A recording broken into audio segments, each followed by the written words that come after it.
Et on enchaîne à présent avec Enjeu patrimoine, un enjeu patrimoine où nous allons nous poser toutes les questions autour du dispositif de déficit foncier. Pour en parler, nous avons le plaisir de recevoir deux spécialistes du sujet. Jérémy Chor, directeur commercial de Prime Alliance. Bonjour Jérémy Chor. Bonjour Nicolas. Et bienvenue sur ce plateau. Et nous avons le plaisir de recevoir également Mathieu Mars, CGP et associé du groupe Patrimofi. Bonjour Mathieu Mars. Bonjour Nicolas. Bienvenue sur ce plateau également. Bon alors le déficit foncier, il y a pas mal de choses à dire sur le sujet. Il faut qu'on parle du dispositif, il faut qu'on parle de l'impact fiscal, il faut qu'on se pose la question de l'utilisation de ce dispositif en fonction des différents patrimoines. Mais on va peut-être commencer par le début avec vous, Jérémy Chor. Quand on parle de déficit foncier, on parle de quoi concrètement ? Le déficit foncier, en fait, c'est un résultat d'une opération immobilière. Le déficit, ça veut dire qu'on a des dépenses qui sont plus importantes que des recettes. D'accord. Donc, on peut être en déficit foncier dès qu'on a un actif immobilier qui est loué en nu, alors un bien immobilier en direct ou à travers des SCPI. Et donc, dès qu'on a des dépenses supérieures au loyer qu'on encaisse, on est en déficit foncier. Quand on dit louer en nu, on y reviendra, mais ça veut dire que c'est la différence de louer en meublé pour le coup. On ne parle pas de nue propriété, ça n'a rien à voir. Oui, tout à fait. C'est de la location nue, donc non meublée. Et alors, donc, c'est un dispositif qui permet de bénéficier d'avantages fiscaux. Avant de rentrer sur les avantages fiscaux, qu'est-ce qu'il faut faire ? Ça veut dire qu'on va aller acheter quoi dans l'ancien et ensuite rénover un appartement, une maison ou un immeuble pour bénéficier du dispositif ? Oui, c'est ça. Si on fait une opération de déficit foncier, on achète un immobilier ancien, d'accord, qui est généralement en très mauvais état, dans lequel il faut faire beaucoup de travaux de réparation et d'aménagement pour générer des travaux très importants qui vont venir ensuite donc diminuer les revenus imposables et donc la note fiscale. Donc si je comprends bien ce que nous dit Jérémy Chor, Mathieu Mars, ça veut dire qu'il faut acheter un bien où on sera assuré que les travaux nous coûtent plus cher que les loyers qu'on pourra, ou en tout cas que le revenu qu'on pourra en obtenir ? C'est le principe, on va aller chercher un déficit. D'accord. Donc plus on aura de travaux et plus l'opération va être intéressante. Après on verra peut-être le lien si j'ai déjà des revenus existants par rapport à cette opération. Mais le but effectivement, oui, c'est d'avoir le plus de travaux possible. Donc soit je le fais à titre personnel, j'ai déjà un appartement, je vais faire des travaux. Ou soit je vais acheter un nouvel appartement et si possible avec un opérateur qui va me permettre de passer des travaux qui seront liés également à la copropriété. Puisque si j'ai mon propre appartement, je n'aurai que les travaux de mon appart. Si j'achète un immeuble entièrement rénové, eh ben, je vais profiter des travaux de l'immeuble pour encaisser encore plus de charges et donc de déficit. Donc on peut le faire à partir de son propre appartement également. On n'est pas obligé de voir ça comme un investissement, de chercher un bien et ensuite d'aller chercher un opérateur qui va nous proposer du déficit foncier. Appartement locatif, que d'accord, location, oui. Pas mon appartement de résidence principale. Mais dès l'instant que j'ai un appartement, oui, qui génère des revenus fonciers, je peux mettre des charges en face. Donc il n'y a pas de critères spécifiques aux biens qui sont concernés, comme on peut voir sur d'autres dispositifs. Là, n'importe quel bien peut être concerné par le dispositif de déficit foncier. Oui, contrairement à la loi Malraux par exemple ou à la loi des monuments historiques, si c'est ces dispositifs-là auxquels c'est ceux que j'avais en tête, effectivement. Le déficit foncier peut être fait n'importe où et sur n'importe quel bien. Et alors maintenant, quand on parle fiscalité, donc ça veut dire qu'on a plus de charges que de revenus sur un bien. Mathieu Mars, je ne sais pas, on a une différence de 10 000 € entre ce qu'on paye pour rénover le bien et ce qu'on va obtenir en revenus. Qu'est-ce qui se passe fiscalement ? Alors fiscalement, comme tous les ans, je vais remplir ma déclaration d'impôt. D'accord. Je vais donc faire mon exercice. Est-ce que j'ai gagné de l'argent ? Donc mon chiffre d'affaires, je vais enlever toutes mes charges et je vais également passer mes travaux. D'accord. Si la résultante est un déficit, je pourrais l'imputer jusqu'à 10 700 € sur le revenu global. Au-delà, il sera réutilisable pendant une durée de 10 ans. Alors pour bien comprendre, j'imagine que le montant des travaux est beaucoup plus élevé que des revenus sur une année. Donc comment est-ce qu'on impute les travaux pour vérifier si on peut effectivement faire du déficit foncier ? Alors l'imputation des travaux, ça va être lié à la réalisation des travaux et au paiement de la facture. D'accord. Donc dès l'instant que j'ai ce générateur fiscal, je peux le passer sur mon avis d'imposition. D'accord. Donc je vais pouvoir exercer ce fameux déficit. La règle, c'est jusqu'à 10 700, je pourrais l'imputer sur mes autres revenus. D'accord. Donc, je vais déjà gommer. Premièrement, je vais déjà gommer tous mes revenus fonciers existants, si j'ai d'autres actifs qui me procurent des revenus. Et après, je vais pouvoir jusqu'à 10 700, l'enlever sur mes autres sources de revenus, type salaire. Et si j'ai 90 000 € supplémentaires, je vais les mettre en réserve et je vais pouvoir piocher dedans lors des 10 prochaines années. D'accord, ok, effectivement. Donc ça permet en fait de venir imputer sur des revenus qui ne sont pas forcément directement liés à ceux qu'on aurait pu toucher de ce revenu locatif, on en parlera d'ailleurs, d'enlever en fait de son assiette imposable une partie des revenus, Jérémy Chor. Jusqu'à 10 700 euros. Jusqu'à 10 700 Mais euros. le plus intéressant est quand même de déduire ces travaux de ces revenus fonciers, puisque les revenus fonciers sont les revenus qui sont le plus fortement imposés, à hauteur de la tranche marginale d'imposition, plus les prélèvements sociaux de 17,2%. Donc pour les contribuables les plus fortement imposés, on est souvent dans des TMI à 41% ou voire 45%. Donc si j'ai des revenus fonciers et que j'arrive à les diminuer grâce à des travaux, ben c'est une économie de 58% ou 62% que je réalise. C'est là où c'est très intéressant fiscalement de réaliser ce type d'opération. Et alors, quelles sont les conditions à remplir pour réaliser ce type d'opération ? Il y a une obligation de location, c'est ça ? Il faut louer le bien forcément pour pouvoir bénéficier de cet abattement, en tout cas de cette réduction d'imposition. Oui, ça fonctionne que sur du locatif. Comme le disait Mathieu, ça ne fonctionne pas avec sa résidence principale. Et la location, c'est de louer au moins 3 ans après la dernière déduction des travaux. Et ce, même si ensuite on peut piocher, comme vous le disiez, sur une dizaine d'années pour ensuite avoir une réduction de sa fiscalité. On va se poser la question dans un instant de savoir comment est-ce qu'on y va. Juste avant, est-ce qu'il y a des choses auxquelles il faut faire particulièrement attention ? Est-ce qu'il y a des travaux qu'on peut faire, des travaux qu'on ne peut pas faire ? Est-ce qu'il y a des entrepreneurs ou en tout cas des opérateurs par lesquels il faut passer, d'autres par lesquels il ne faut pas passer ? Mathieu Mars ou Jérémy Chor sur cette question ? Mathieu Mars peut-être, oui. Sur les opérateurs, il y a des gens qui ont pignon sur rue, qui radissent ça depuis de nombreuses années, donc qu'on connaît parfaitement, donc là il n'y a pas de souci, on peut y aller aisément.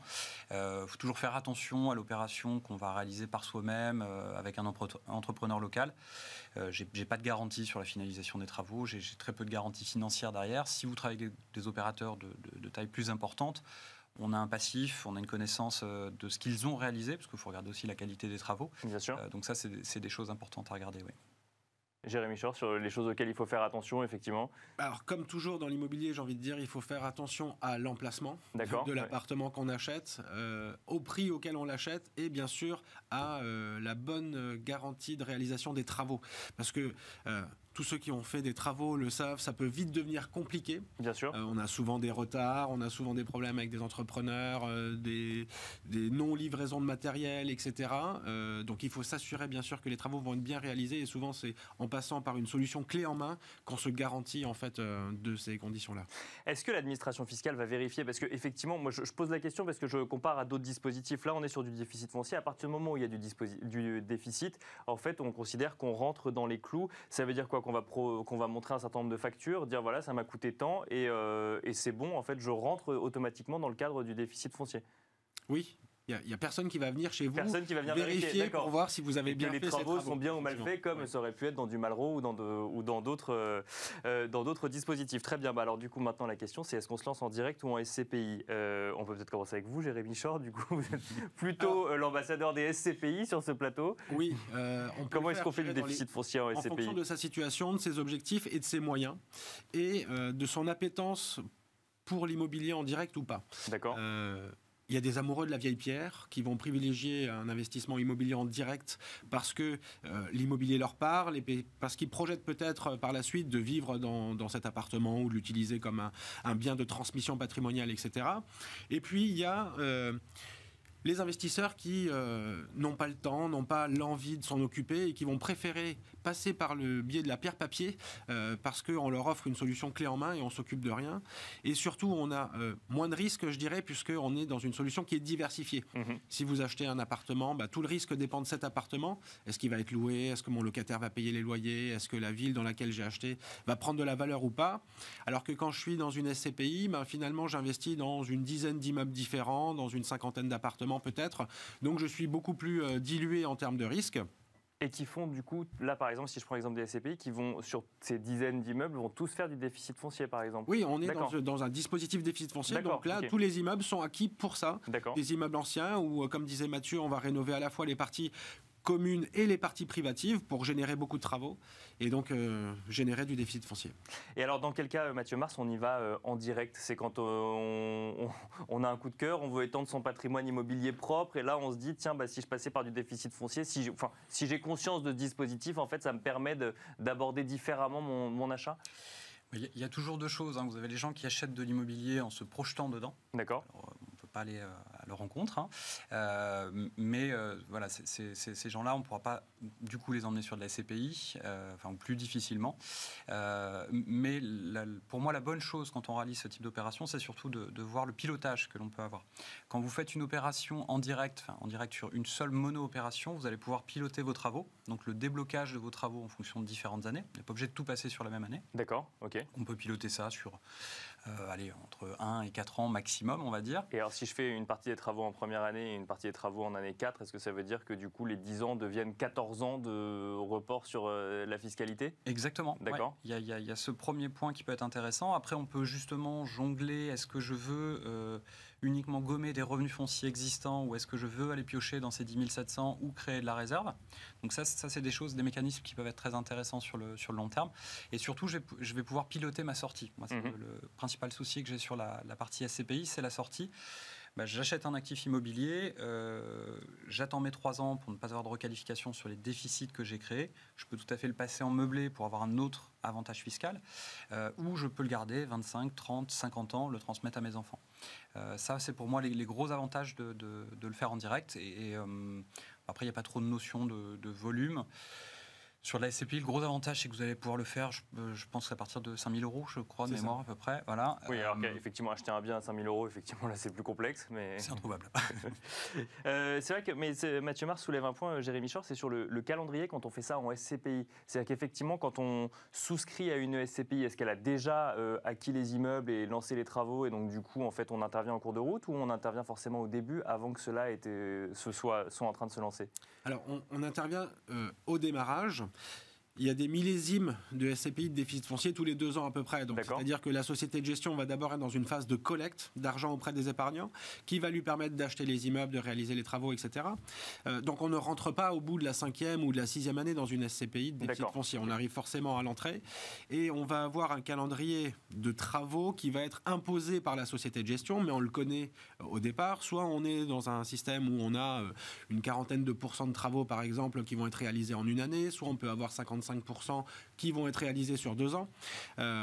Donc le calendrier peut être un peu différent, mais on va pouvoir de la même manière étaler ce surplus de déficit foncier qu'on ne peut pas utiliser première année sur les 10 années qui suivent. D'accord, donc là ça suit effectivement le même mécanisme et ensuite donc du coup il y a une sortie au bout de 10 ans de la SCPI. C'est plus long que ça, c'est un des inconvénients majeurs de cette solution-là, c'est que c'est très long puisqu'on est sur un investissement entre 15 et 18 ans généralement. D'accord. Le temps d'acheter, de faire les travaux, de mettre en location et si on veut que ça performe, il faut le garder longtemps. L'immobilier, souvent on fait rarement des allers-retours en immobilier pour faire de la plus-value. Et ensuite c'est la société de gestion qui va liquider le parc immobilier, qui va revendre les immeubles ou les appartements en diffus au bout d'une quinzaine d'années à peu près. Et c'est là où on récupère du coup le capital de départ qu'on avait investi ? Exactement. Mathieu Mars, quand vous échangez avec vos clients sur leur patrimoine, le déficit foncier, c'est un dispositif qui est connu, c'est un dispositif qu'on veut faire, on n'en a pas forcément conscience quand on veut faire de l'immobilier. Comment se situe la connaissance des épargnants sur ce sujet ? Tout dépend des épargnants, d'accord, vous avez des puristes. Mais de manière générale, non. Je remarque qu'il y a beaucoup de personnes qui font de l'immobilier, qui, une fois que l'immobilier est réalisé et que ça se passe bien, généralement quand ça se passe bien, on ne se pose pas de questions, et c'est là le souci, c'est que vous vous retrouvez avec un bien qui a 20 ans, qui n'a plus de crédit, qui n'a plus de charges, qui va générer beaucoup de revenus fonciers, enfin de bénéfices pour être précis, donc la part taxable.